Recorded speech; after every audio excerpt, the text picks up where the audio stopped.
Hey guys, welcome back to our podcast, People Bring Profit. Man, I'm here today and I'm excited today. First off, I want to start this off today with my sidekicks here. It's a special day for us here at the office. It's our CFO, my wife, and also mom's birthday today. Happy birthday. Thank you, guys. Thank you. Turning the big 5-0 today. 5-0, yeah. Big one. Yeah. Yes. That's great. You joined the crowd, right? Yeah. And you can't say I'm in my 40s anymore. Oh, no, dadgummit. It went by too fast. It did, but it's been a great ride, so let's keep going. Let's keep it going. But hey, thanks for joining us, guys. I want to start this show off today by reaching out to you and asking you to please subscribe. Man, subscriptions have been going up through the roof, and we're excited about that. Me and Kim get stopped multiple places. Justin, I'm sure you do too, and say, hey, I love your podcast, what you're doing. We're rookies at this. We are. You know, I mean, we've never been in front of cameras like this. We've been on multiple, little podcasts ourselves, been and talked in front of people, but never hosted our own. And we feel like we get better every day. Every day we finish these podcasts, we high five each other and say, hey, what can we have done differently? And we ask for a lot of support out there and feedback. So please give that to us, dude, because we want to share our stories and how we got where we got today. And it's fun to see us grow. It is. It's fun. It's fun to see where we came at. Where Kimberly, when we first started shooting this, did not want to do this. Yeah, absolutely not. And now she's practicing on stage gigs now. So Yeah. Now I want to know, how many followers do we have? yeah, how many followers we have. But we need more, guys. We need more. We get a lot of comments, a lot of likes, but how they rate us is subscriptions. And Justin really studies that. So we're pushing that. But thanks for our group in the back that really pushes it too and does our reels and things like that. But keep them coming. Man, we need more. We need more and want more. But hey, the topic today, we ended last show of really the topic, Justin threw it out there, is the election. The election's coming, and we're talking about it every day right now. It's all it's talked about. And in business, I've learned this from years back. It wasn't a bigger deal back in 20, 25 years ago for us when we were getting a business, but it really started affecting us about 12 years ago that me and Kim learned in our business that we have to pay attention to the elections, because they can swing different ways back and forth. So that brought us a topic today. Is really the elections in 18 months or something. Yeah. It's been talked about right now. The primaries are going. As you know, Joe Biden's our president right now, and we don't know which way we're going to go. It's a toss-up. It's kind of like, hey, what's going to happen? So in our business, we have to pay attention, and in your business, you have to pay attention to what's happening not only in your federal governments, but your state governments and your local governments. Oh, absolutely. And what's happening. If you're a business owner or an entrepreneur, or just an average person out there just paying your bills, you need to pay attention, because things can switch really quickly, as you saw what's just happened really quickly recently. So we want to hit some topics that in our business that we come up in our business meetings every day, like, hey, how do we have to look at this? How's growth happening? Labor laws, anything like that. So I want to challenge our team to have this conversation that we're having right now in our business meetings and how it's really rolling, right? Yeah. Yeah. So one of the hot topics is what's one of the hottest topics that we can talk about right now? Taxes and interest rates. Let's jump right in. I mean, if you're an entrepreneur, restaurant, anything, you've got to be thinking about, your tax rates, how you're taxed, and then, if you're in growth mode, getting loans, and what's the impact if you want to, either refinance something or get a new loan. All of those are big deals and strategies that we got to think about. Does it make sense to build, in the next 18 months, or hold out in a different administration that might, be interested in lowering taxes and interest rates, because there's a difference between the two. And we're thinking about, just the red versus the blue, or the Democrat versus Republican, and they have very different stances on this. So taking all of the other stuff aside, just that specific topic for a restaurant company that wants to grow, that wants to take loans, that has to pay taxes, that wants to create jobs, that's what we're talking about. Yeah. And Justin, I feel like I've been called out on this show for something that I did say, that politics makes a difference in business, and you did. And some Yahoo out there called me out on it. But just to educate people. Yahoo. Yeah, I've been in the small business for 20 plus years, and I can tell you, administration, it matters. Yeah. Some of our stores have the craziest differences in the debt that they have and the interest rates that they have, and it's super interesting when they opened. Yeah. You know, it's crazy that you said that because you brought that up. That was like an episode, I don't know, first season or something. Yeah. You had to pay attention to administration, and you weren't going to either blue or red. No. And you had a couple of comments on But they those. came after me. They did, and I was ready to like, hey, leave her alone because she's talking the truth because it is the truth, man. If you say politicians don't affect your business every day, you're crazy and you've never been in this business. Just sit right there on your couch and play your video games, right? Yeah. Because it does matters. affect us because operations side. I'm CEO, they're CEO, we're Bill, let's go. You're like, hold on. Yeah. Because of interest rates and taxes. And let me tell you in the business side of taxes, I want to jump in there and say this. When you keep saying tax the corporations, tax the business, well, that's how we grow because we do make a profit, right? Mm-hmm. And most of the time, we reinvest that profit. That's how these small companies got bigger. They keep making a profit and they reinvest it. There's not too many companies that I know that like us that hold on to their profits and just go put it in a safe. Yeah, and just go take a trip to the Bahamas. Yeah, I or mean, just buy stuff personally with it. We're We turn pumping around up and the invest economy. it. We Yeah. invest it. That's how I rolled. Me and you rolled one Quiznos to two Quiznos, sold both those Quiznos, opened one Buffalo Wild Wings, took the profits of that, opened the second Buffalo Wild Wings, opened the third Buffalo. We didn't really start making money to like live in a decent house until we got to like 6 or 7 stores. Because we kept taking that profit, rolling into more. So when you start talking about companies taking their profits and taxing it, the federal government deciding where it goes, then that's how we don't grow. That's how we don't open. That's how we don't make more jobs. That's how we don't buy more equipment. That's how people are building more construction sites because of all that. So all that work just kind of falls down. It's not just the tax rate, it's what's taxed as well. So you made a great point. It's, I want to reinvest my profits into business, growing jobs, growing more restaurants. And that's something that I do believe we should get a lot of leniency on and not be taxed on. Whereas if you do go, buy a house in the Bahamas, sure, tax that. You're cashing out of your business, and there's some interesting pieces to that. But I believe, lowering tax rates is so we can invest that money into future business. That's all on paper. That's all documented. You see what we're doing, and it stinks when you can't roll all of your profits into growing your company and creating jobs. That's why we're thinking about the difference between those two deals. and that's why it's so important for this upcoming election, because the blue side of the world, and I won't mention their names, but the blue side of the world, there are far more regulations. And the red side of the world, they're more for free will enterprise, and which free will enterprise pumps up the economy. It boosts jobs, it boosts growth. So, I mean, small businesses have to look at that. Yeah. Do you want to be more regulations, or do you want to be more free will to pump up the economy? And when you talk about pumping up the economy and unleashing the businesses to do what we're good at, we're creating jobs. And some people are going to gripe at me and say, "Oh, you're creating Arby's jobs. You're creating, low minimum wage jobs." No, we're not.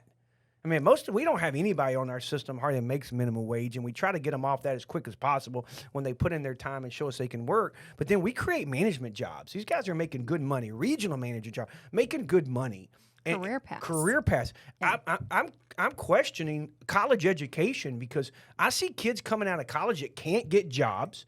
My son, I see these engineers coming in jobs. I was talking to a guy the other day that he's getting offered $65,000 a year to come out of college with an engineering job. Well, some of our managers, GMs, are making that, if not more, with no college education. So when you say that, it hurts us because we want to grow more.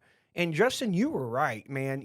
I feel like if you put your money up and you're going out buying crazy stuff and you got to tax you on it. But if you're reinvesting it back your company, that should be tax exempt. As long as you're buying stuff to grow stuff. You do this too with equipment. We're buying equipment and you'll say, wait. That's a $250,000 equipment purchase that you are buying for this, up and coming store. But they didn't figure taxes in there. So that's not in your budget. And you call me and just fix the budget because they didn't tax that. We got to pay tax on that.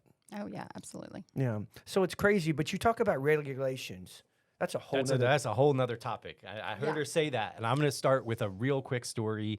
Small business opening, with my wife, and have to get a fire inspection, have to get, my certificate of occupancy, right? And we're opening in a small town. You could say it's red. It's it's not a big city. And I very quickly, went online, submitted, was able to speak to the fire marshal, speak to the city to talk about my water, and schedule a face-to-face to get my certificate of occupancy. Spoke to a human. I'm a week or two away, had them show up, did my inspections, got everything fixed. We're open at Buffalo Wild Wings Go, big company, Inspire Brands. You'd think they'd have it together, but we're opening it in Houston, Harris County, one of the biggest counties in the country, and we're ready to open. And we can't open because there's not a human. There's one person that's running all of Harris County to give me a certificate of occupancy or to sign off and get a fire inspector out there. And when we talk about regulation, that's the concern. We're trying to grow. We're trying to open. And if we're a month delayed, that's a month less people getting paid. That's a month less taxes paid into Harris County by our business. There's so much implication to that. And just, I struggle internally that I can open a small business in a small town and get everything I need. But in one of the larger towns that you might say is more blue, I can't talk to someone. They're not staffed enough.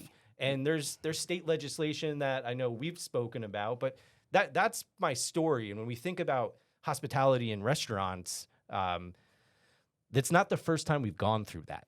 Right. There's no hospitality in the government. None. Yeah, I mean, you've been on the phone. Yeah, that's true. You've been on the phone with them. Yes. Trying to deal with permitting. Yeah. Yes. Trying to get them out. And they really come back with me with more government regulations as to why they can't complete their More job. pieces of paperwork, more signings. Did more... you sign this? Did you sign? And it costs so much to go through that little stupid stuff, right? So I want to use a topic, right, or a problem we're having right now. We're ready to open this Buffalo Wild Wings Go. Matter of fact, we're going to shoot an episode here soon at there.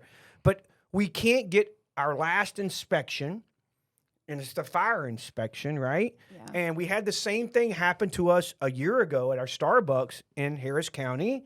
And I remember talking to the fire inspector, and I said, dude, I need you out. Well, I'm 4 weeks out. And you can't file for that paperwork until you get this thing checked. Well, you can't. So I couldn't pre-sign, get it signed up. I had to wait in line, get in line. Yeah, thank you. And I get fired up on this topic because I'm so mad. And I called the guy and said, hey, they say you won't come out. He said, well, I can't. He said, because I can only work 40 hours a week. So More regulations. I said, well, look, dude, he said, I can only do 3 inspections a day, 40 hours a week, and we're all so backed up. Well, how many of y'all got working? Well, there's only 3 of us. Can you hire more? Because, we're paying this permit. We paid the full price. Matter of fact, we even paid extra to get to the 4 weeks. So you can't come. And he's like, no. I said, well, can I, bribe you? Leave you legally? Can I, anyway, buy you dinner? He said, nope, can't do that. He said, I wish I can work overtime. They will not let me work overtime. And now if somebody cancels or something, I can bump one up. But, everybody's waiting in line just like you, sir. So I'm 4 weeks out just sitting there waiting to hire 20 employees. Waiting for these managers to come online, waiting to start selling stuff to pay taxes, right? And we'll bring in income tax for y'all and sales tax. Mm-hmm. Isn't that frustrating, Kimberly? That's so frustrating. And what intrigues me is that you have this gentleman working for the local government, and he's regulated by, he can't, get any overtime at his position, but yet the federal level, at the labor law level, Department of Labor, I can't get my words out, but the Department of Labor, they want to regulate our wages, and they want to tell us how much to pay and how much increase of hourly wages they want to put on over our head and increase the salary threshold and all that other regulations that they're trying to push down our throats at this time. But yet we need something done so that we can be successful in business, and we're a holdup. We're having to spend more money postponing training teams, postponing openings, postponing all these different marketing dollars just so that we can wait around so the government can come by and say, yes, sir, you've done all your checklist. I see that you've completed all your things, and here's your CO. Yeah, so open. So, and that's such a problem, and I'm glad you brought that up because that kind of brings up a topic, too, about the government not playing by the same rules that we have to play by. Yeah, they don't. They do what they want to do. And not only just government, but a lot of these politicians, and that's why it's so important for this upcoming election, that a lot of these politicians, they don't even have to play by their own rules, and nor do they even know the ramifications of the laws that they're putting in place, because some of them never own their own business. Yeah. So they don't know what it's like to jump through hoops that they're shoving down our throat. So we need to all pay attention to this upcoming election. I feel that all of us are getting to this point right now. I've been, and I'm not talking red or blue. Everybody's terrible to me. They don't have the compassion that we us common folks do.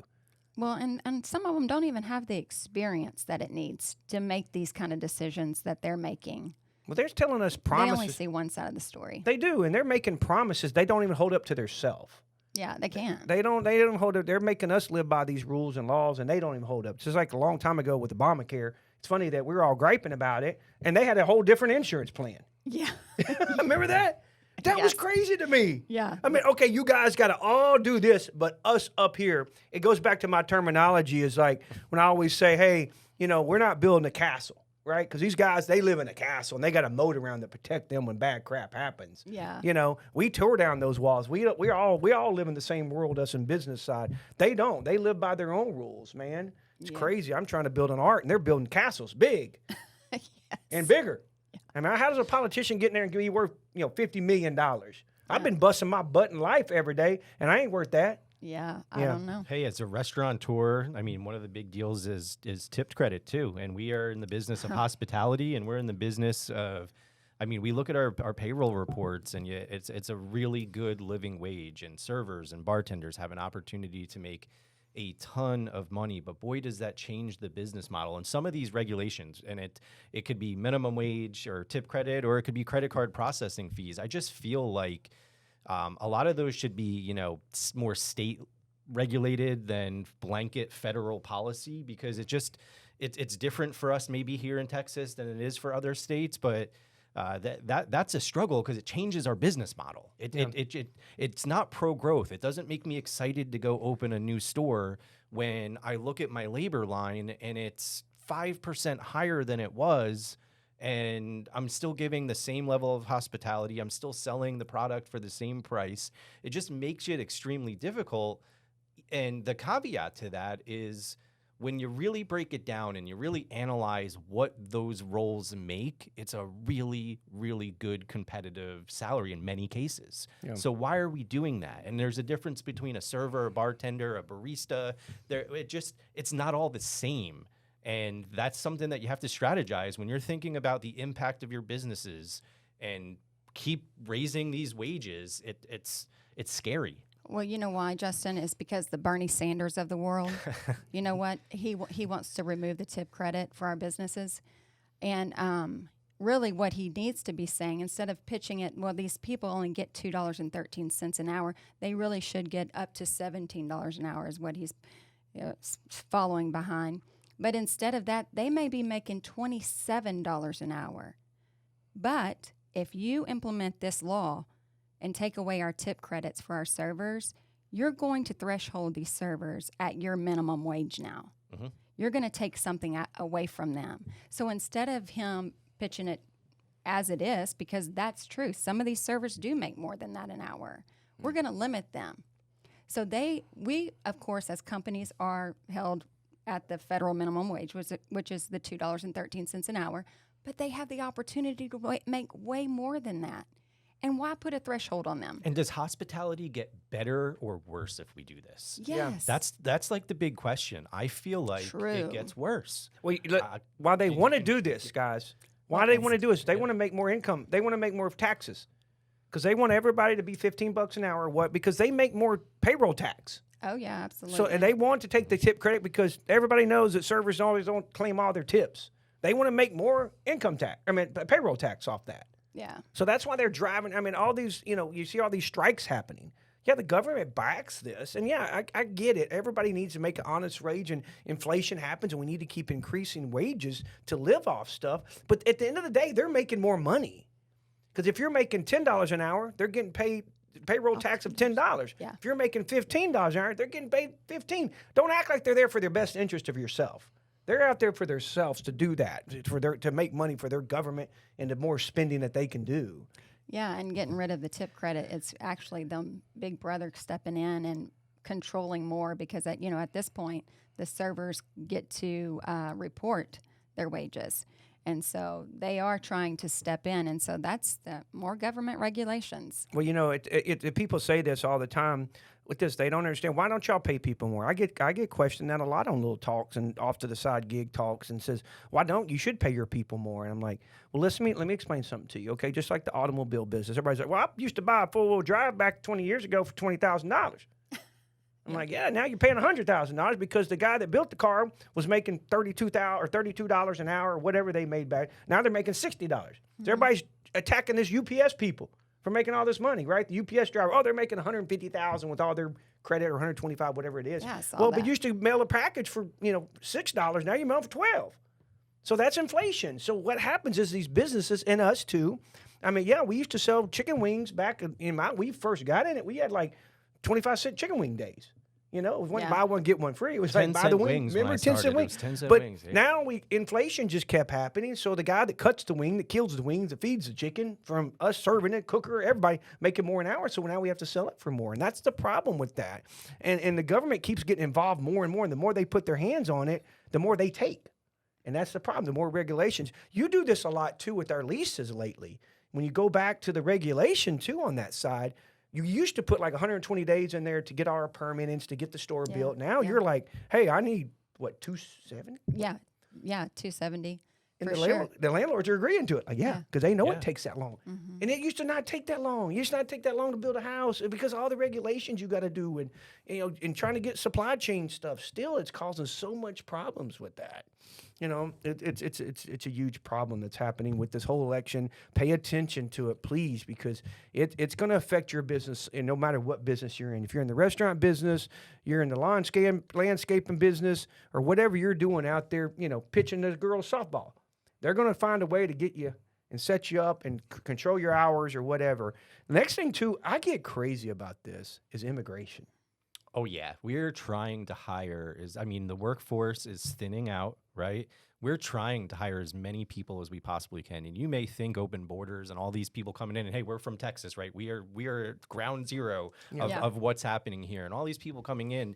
But we have to hire with integrity, and we've got to e-verify, and we need people to come in the right way and be documented properly so we can hire them immediately and give them good wages and get them raises. And there's just a huge influx of people who can't work because they're not documented properly. And that's and immigration for us, it doesn't help, in my opinion, create jobs. It just makes it really, really tough for us to hire people. And if you're hiring these people, you're not doing it the right way, and that's not fair either. No.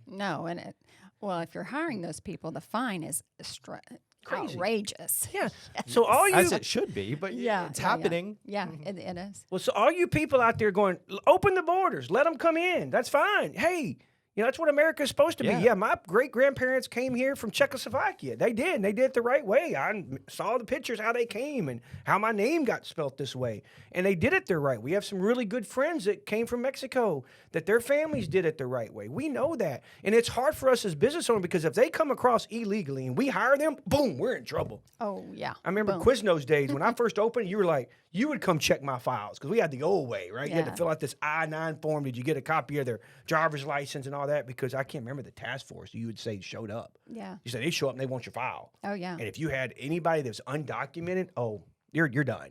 And nowadays, same thing, E-Verify or what's it called? E-Verify. We have to do that. So when we let these people come over, and I'm glad they're looking for a better life. Believe me. Oh, absolutely. We should all be looking for a better life. And, I'm looking for a better life, matter of fact. Every day we're looking for something to do better. And I'm proud of that. They're trying to get themselves and their family and their kids done the right way. But if we do it the right way, and our government should step up and do it the right way, because then I'll hire you. Well, yeah. And look, we're doing these people an injustice anyway. Just because you're coming to the free country, America, and we're not setting them up to be successful here, shame on America. Yeah. Because they should have a plan for these people. They should be documented so they can get hired, so they can be better for their families. And shame on America for just allowing them to cross the borders and with no plan. No plan at all. Just, hey, come over here and it's unfair for them to be dropped off in all of these cities around the United States of America with no plan. Yeah, just living in a hotel room. They see all this all over the place. And we're in Texas, so we see it, guys. I see I watch the news, what's happening in New York. Believe me, I see it. We see it every day. We've been seeing it. And it's sad because we cannot hire them. Yeah. If that guy walked up here full hungry, hey, I want a job. I need a job. If you don't have the proper documentation, we had Justin. You had one the other day. What is it, John Doe? Wanted to apply. They applied on his. He had John Doe because they're just making up ways to get a job to pay. Now, it's oh man. Yeah, and it's all digital, right? So it's kind of crazy that we've got all these digital systems to e-verify and really nail down. It used to be paper. Now it's not. They know. They know if you're legal or not. But you don't need that to vote. Yeah. You need it to work. Yeah, You're you just need it to throwing it work. out there, but True, and it's not funny. True. It's not funny because It's rather sad. It's sad that people will not wake up to where we're at today. it's a big deal. It's something we're thinking about. It's something we're strategizing. We're trying to get more people to work for us. Dude, And and it just y'all complain to us all the time. Hey, I don't have good work, don't have enough staff. Well, we're trying. I mean, all of our stores are averaging 85, 90% hire rates, right, where we can staff it, and we can't staff it. We want to staff it, but it's hard to staff it. I gotta say this. You said wake up, and then it reminded me of Biden on stage the other day when he said, "I just want to go to bed." oh my goodness. So him and laughing Kamala Harris, Yeah. between wanting to go to bed and laugh all the time, this country needs a bailout.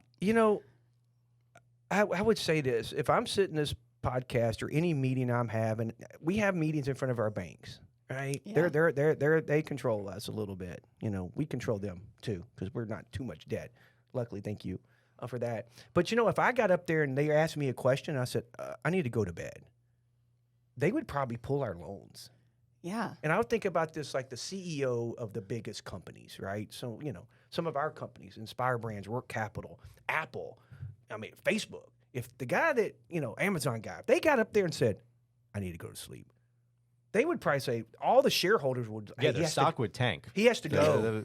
He has to go. This guy got to go. Yeah. And some of the comments that are being said, and this is on the Mitch guy that got up there and froze Yeah, up. I bless feel his so heart, sad. too. Yeah. Because my grandfather, I loved him to death. He was the best, man, and he worked his tail off. But those last couple of years, he went downhill quickly. Yeah. And he knew we he need to did. have term limits. Yeah, he went and he went gracefully, and I knew that, and I get that. Heck, I'm 50, and sometimes like, man, wait a minute, I need a prime. So I get it. It just blows me away. If I said some of the stuff these guys, or if I froze in front of a microphone like that, and somebody you had to tell me, hey you, Yeah. hey, We'd move you along. Don't worry. ask the question louder. We'd step Justin up to CEO. Yeah. Somebody's waiting to take my job. It's like, man, it's just I don't. And you know what it is? I want to end it this way. We have all somehow in the last years have been taught to just see red or blue. It's like you don't get to say, hey, how are you doing today? Now you don't want to go, are you a liberal or are you conservative? That's the first thing people want to say. It's funny you didn't say Democrat. Has the Democratic Party turned to a liberal party? I don't know. Is that what you're saying? Yeah. I'm just saying that you just It people. hasn't always been. No, it hasn't. No. Hasn't. But I think that's what it's sad. It's like when you look at people today, they're anywhere you go, they'll say, "Oh, that's a conservative." Everything you see, they're not looking at it. It's like, "Hey, how many kids you got?" That's the first question they want to know. Are you liberal? Everybody's like, when I talk to sometimes they'll say, "Oh, you're just a Republican because you're a business owner." No, know my values, who I am. Yeah. Yeah. I mean, it's just, but man. Yeah, it all boils down to policies and regulations. For I don't us. care if you're red, blue, purple, Me neither. whatever. And that's what we're talking. I mean, want common sense We're stuff. looking at policy, Yeah. and whether it's taxes, immigration, minimum wage, all of it. We're just basically putting it on the chalkboard and saying this Yeah. helps us create more jobs, open more stores, and grow our business. That's what we want to do. And which column is better? Yeah. You know, Yeah, and unfortunately, right now we only have the red or blue column. yeah, and it's. I mean, we should have a common sense column. Yes. I mean, that's what I should say. Well, hey, how do you color common sense? Maybe because they got a donkey and a elephant. Yeah. So common sense should be. I don't know. We need Cow. to come up with a cow. Common sense How cow. about, A how about giraffe. a buffalo? A common sense buffalo. Yeah, into the storm. That's good. Vote for your best common sense animal. Yeah, common sense. And They're we will smart, deem it man. the common sense. Buffalo are smart. The They will common go sense to the buffalo. storm. They're not going Yes. to run like the Yeah. donkey or elephant and run in the storm. They're going to go to the storm and beat it up. Yeah. All right, we're on to something. Yeah, we are. Join our crowd, guys. Hey, we're going to have a Instagram here really cool, the Buffalo. But hey, good topic. It is important. Let's get back. I know I drank some Prime, got fired up. I needed to. Kim had her coffee. Justin, no telling, he probably had a energy tea or something. I'm 2 coffees in. Okay. 2 nitro brews. Black. So that is for sure. You did have those. Anyway, it's a good topic, but it's so important right now, man. You got to pay attention to what's happening in this world today, and keep your eyes wide open and behind your head, because man, it's unbelievable. Yeah, it's unbelievable. And I said that last week. I don't want to keep going on that, but hey, I want to shift gears a little bit, and I asked y'all last week, what keeps you up at night? So I want to flip flop that. I want to ask, like, what gets you up in the morning? With all this negative talk we just talked, what gets you excited? What gets you out of bed in the morning to get you motivated to what you do in your business and your life? So I told y'all the other day, I'll go first because it's unfair. I keep throwing these questions at y'all, and y'all don't have time to think, right? It's like I can see Kim's brain going, okay, what am I? So I think, and it's unfair, so because I got to think about the question, but I don't. My topic is, or my answer to this question is, what gets me up at night is just what keeps you up in the morning? What gets me up in the morning? I'm sorry. See, I'm thinking about it. Yeah. Is I get excited about like growth and opportunity. People say, "Hey, what's enough for you?" And I don't know if there'll ever be enough for me. When you start seeing a lot of people out there, really successful athletes or business people. I mean, Tom Brady's, those guys that just keep going and going and going, and they don't want to give it up. And they made enough money, they can go sit on a boat somewhere. Mm-hmm. But then they get in the commentator booth.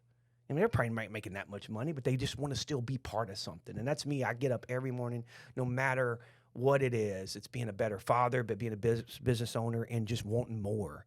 When I grew up, like I told you, my story, I grew up poor, didn't have opportunities, I didn't think, but I wanted to create opportunities for people. And like Kim made a comment about Escalade. Yeah, wanted Escalade. Heck, I wanted to want 2. Well, I want 3, 4, but then I want everybody around me to have one. Yeah. That's absolutely. What I love. That's what I love to see somebody. I get picked on about, man, you got, I saw a new car in your driveway or a new car in your office. I'm like, that's not my car bed. That's somebody else's car bed. I'm excited for him. I'm excited. That's his dream car. Yeah. I love him to have that. And so that's one of my thing that gets me up tonight is make an opportunity for everybody to buy an Escalade or whatever their dream is. House, whatever. Yeah. And another thing that really does me too is I used to get up and want to make a difference. Mm-hmm. Like truly make a difference in the world, in people's lives. And it's harder to get motivated to do that these days because what we face every day on the news. But all I just know that there's a better life out there, and that if we still stay fast to it, if I give into that and not think that's ever going to happen, then I'm just default as everybody else. So I'm going to keep moving fast, head down. I want to make a difference. And that might be me running, maybe running going for the purple. What did you say? Yeah. I mean, we're running for city government or something. I want to do something different. I want to make a change. We need some president candidates and some senators up there that get up there with some common sense and stop listening to the media and listen to people's pocketbooks and trying to get rich and shake people's hands and just take pictures with people. Yeah. Sounds like you got a story there. They look at you like a boat. We need people in our politics that look at us like people and not a vote. And people, that's what you better catch on. They do not look at us like people. Believe me, I've been around some. They do not look at us like people. They look at us like votes. So anyway, that's enough for me. Kimberly? Yeah, so when you first said this question right out of your mouth, I thought, well, the only thing that gets me up is my alarm clock, but I'm sure that's not what he's looking for. True statement. End cut. That's it. Boom. That's a Kim's answer right there. Yeah, so if I have to be raw and real, I think as I've turned 50 today, reflecting back on my life, what gets me up is just gratitude. I'm just so thankful that I get to get up. Yeah. I looking back over my life, so many people that I know don't get to get up. Mm. And, they have lost their lives at an early age or to diseases and whatever. So just pure gratitude gets me up in the morning. Yeah. And so when I get up, the first thing I do is just thank you, Lord. Thank you for another day. Thank you for allowing me the opportunity to do whatever's in your will for the day. But just pure gratitude. Yeah. That's so awesome, and I know this might hit you in a special spot because we talk about this all the time with you spend a lot of time at MD Anderson now with me, Yeah. I think we get a freaker flyer card there. But the Yeah. multiple times I've dealt with cancer, and there's a special thing I want to say out to somebody out there, and I'm not going to say any names, but I shared it with you yesterday that I read Yeah. on Facebook. One of somebody I knew shared a story that somebody had just recently passed away, a young man here in our hometown. I don't know the guy from nobody, never Yeah. met the guy anywhere, but I just was so intrigued to his story. I went and clicked on his Facebook and read his I guess his ex-wife's story, Yeah. and how they were still close, and read his story. Man, it just, me being gone through cancer twice and went through the chemos and did all those surgeries, it is scary. And he used that word a lot. I'm scared Yeah. because he's a young dad. But I know you're in a better place, and I want to let you know I prayed for you and your family last night, and I know my wife did too, and your son. And God keeps blessing him and his futures, and you know, everybody involved in that. And I know as a father, I feel for that situation. So it's cool you said that, because there's a lot of people battling stuff right now. Just be grateful that we all should be grateful that we're getting up every day, because there's some people battling some storms out there right now that are really scared. Yeah. So good comment, baby. Yeah. Justin. Yeah, and this one's really from the hip here. So what gets me up in the morning, I have a sixth grader, so I'm not the coolest person on the planet anymore. So Yeah. I really, really look forward to that. I'm waking up about an hour and a half earlier than I was in my routine. And I get 20 minutes to chat with her in the morning. And it's a time of the morning where she's talkative, and we get to, I get to ask her about her homework or softball or anything. And if you've got a sixth grade girl, that's just about when they stop talking to you, as much as they used to. And then that rolls right into being in a position and just being super grateful and having gratitude as well, to echo Kim, to lead. I've been, waiting my whole life to lead people, and there's a lot of change going on. And I had a conversation with someone I look up to the other day, and I was asking him, things that I could do better or about myself. And he made a statement and just basically said, I always know the Justin I'm going to get. You're consistent. You can go into a room and you can bring high attention to something that we're all comfortable with, walking out and leading the plan. So I get excited about leading people through change, because I know I can do it, and I know I can be that person that they can rely on when we're going through change, and everything's changing every day. So I'm excited about being in that leadership position to bring people along for a ride of extreme uncertainty. That's why we had this conversation today. And I'm smiling because I'm excited to do that. Even though that's tough, it gets me excited to do that. But really mostly starting off my day with Aubrey and talking with her for 20 minutes, because she's a super cool kid. And she's slowly drifting away into other things that are cooler than me. And you guys have been there before. Yeah. Been there, done that, brother. Get ready. Yeah. Get ready, because they stop talking and they start asking. Yeah. Hey, can you send me some money? Can you get me this? Can Venmo. You, Yeah. I mean, I need to get my nails done, all kind of stuff. Yeah. I don't need one homecoming dress. I need 3 or something. Yeah. It's crazy. But hey, Justin, great to hear that. Thank you for all your answers. It means I love hearing these stories too, because it knows me. I get to see how I can connect with you two better. I connect with you, but sometimes you open up on here stuff that we don't really get to talk about as much. Yeah. So it's pretty cool. So, hey, I want to close it at this. Me and Kim's been asked to speak at this Pursuit of Purpose. It's here in Beaumont, Texas. It's a conference that they'll be rolling out, I think, nationwide, is the I guess the promoter has in future dates. So it's first time for me and Kim to ever be on a stage to really Together. tell our story together. Yeah. So it's going to be cool, because I think we're going to be on there for an hour, and we have to tell our story, and we got to go back. And Kim has a struggle with that a little bit, going back to really get down in her past as a young girl. Yeah. And she's doing really good with that. I've read some notes that she's put together, so it's cool. But it's called a Pursuit of Purpose, and it's a wealth and freedom conference. So there's going to be 3 great speakers, me and Kim and 2 others. I'm gonna, on our podcast, we'll have a link on there too. Hopefully we can put that on there, and you go check it out and see. It's going to be fun for us, because again, it's something we can give back. And I don't, if there's one person that we touched with our stories and it can change something, inspire them, that means I'm making a difference, and you're making a difference. We're all making a difference, because not only is it me and Kim, it's Aspire to Be team too. So we're making a difference for everybody out there, and they can hopefully come be a part of this too. So I'll tag this on here. So we're excited about. We'll share more of this coming up too. But it's in October. What is the date, Kim? October the 21st. 21st here in Beaumont, downtown somewhere. So it's pretty cool. I think it's a 2-day event too. So it's Awesome. like question and answers too. So, but hey, thank you for your time, guys. Thank you again. Yes. We had a good time on this episode, and we'll see you here real soon, guys. Thanks. All right, see you.